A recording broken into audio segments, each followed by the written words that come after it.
Are you tired of just watching your stocks go up and down while you sit there collecting nothing? What if I told you that there's a way to turn the stocks that you already own into a monthly and weekly paycheck? Yup, without selling a single share.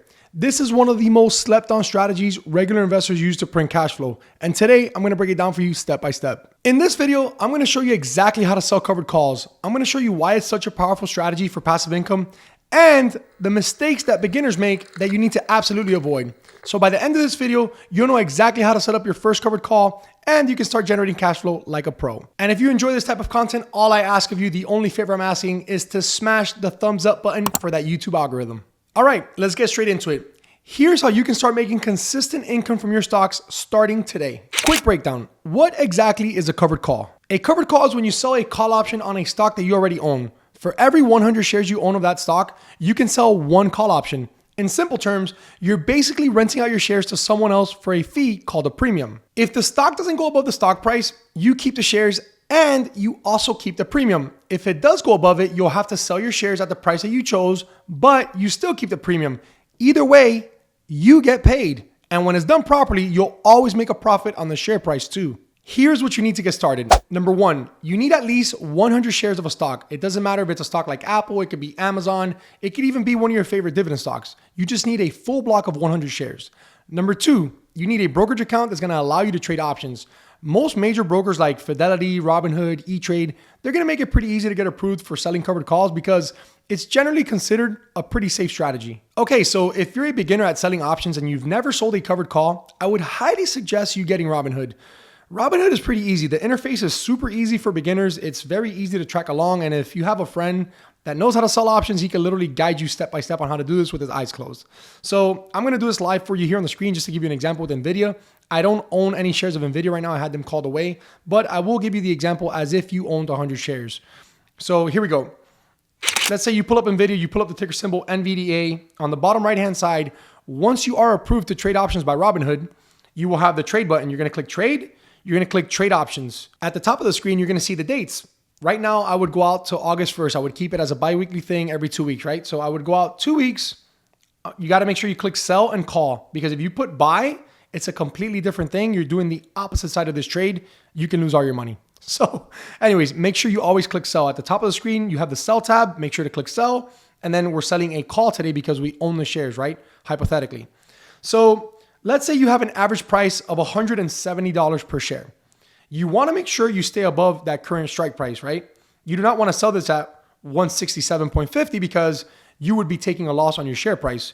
You never want to sell a call below your average price per share.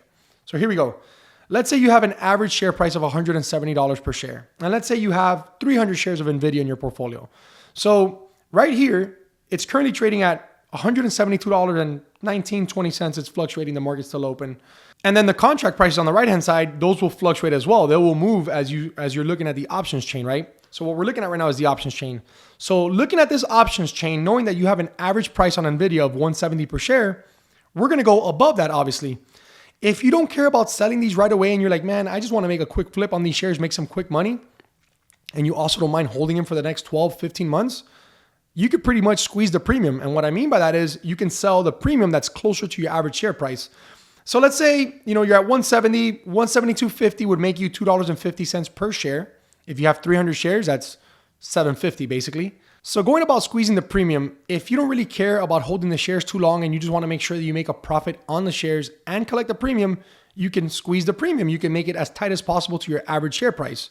In this instance, it'll be $172.50.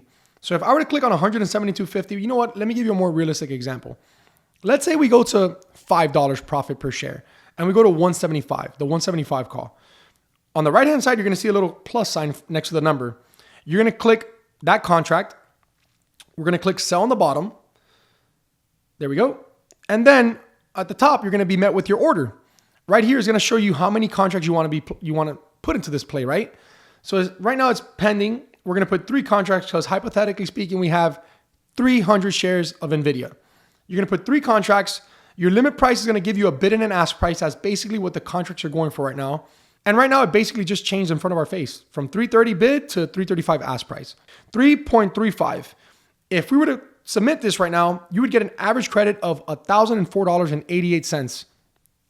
that money goes into your account instantly once we hit this.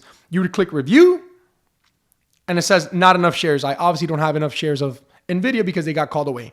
So anyways, basically what you would do is you would click review. It'll give you your confirmation screen and you would swipe it up. Once you swipe it up, that order is going to start processing and it usually fills right away. And to piggyback off that, let me show you why it's super important to always set your strike price well above your break-even price, right? So with Amazon, as we can see here, I have 500 shares of Amazon at the moment.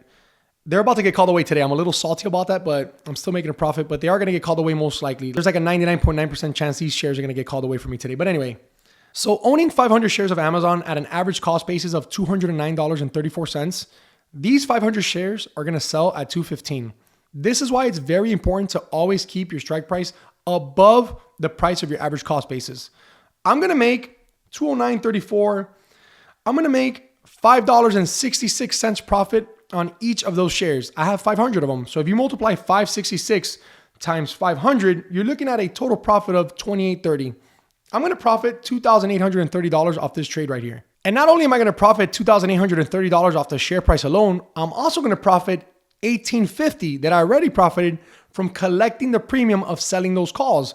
Each one of those contracts I sold for $3.70. That's the credit that I received. But remember, you always have to multiply that times 100 because every options contract controls 100 shares of the stock. I received $3.70 per contract. You multiply that by 5 contracts and you received a premium of $1,850. So if you just add this trade all together, the share price difference plus the premium I collected is $28.30 plus $18.50 equals $4,680. I just made $4,680 on a quick flip that took me about a month with Amazon. If you were to divide that profit by 12 months, that's an average of $390 per month. That is an amazing dividend that you would be getting from a dividend portfolio. The only difference here is that you're not going to have the same tax benefits as the dividends, but you're still making $390 per month on average. Here's what happens after you sell the call. If your stock stays below the strike price by expiration date, nothing happens. You keep your shares and you keep the premium that you collected. If your stock goes above the strike price, you'll have to sell your shares, but you'll still get to keep the premium. And if you did this the right way, you're probably going to make a pretty nice profit on the shares as well. Either way, it's a win-win situation for investors that want to create some cash flow in their portfolio. So here are some quick tips to make sure that you don't get burned, because when you're new at this, it could happen. You can get greedy with the premiums and you can get burned. So let's go over a couple things to make sure that doesn't happen to you. Pick a strike price that's well beyond your average price per share. Don't use this on stocks that you never want to sell because they could get called away. Start with shorter expirations like weekly or bi-weekly, then test out the monthly expirations once you get comfortable. And last but not least, always focus on the strike price that you're willing to sell the shares at. Do not just focus on the premium that you're collecting. There you have it. That is exactly how you can turn your stocks into consistent monthly income with covered calls. If you learned something new today, do me a favor, smash that like button and subscribe to the channel for more ways on building wealth through investing. Let me know down in the comments below what stock you're planning on using this strategy with. I'll be replying to each and every single one of your comments. With that being said, I want to thank you for coming out today, hanging out with me for a couple minutes and learning something new in the market. And if you have any other questions, comments, or concerns, make sure to leave that down in the comment section below as well. And I will see you guys on the next one. Peace.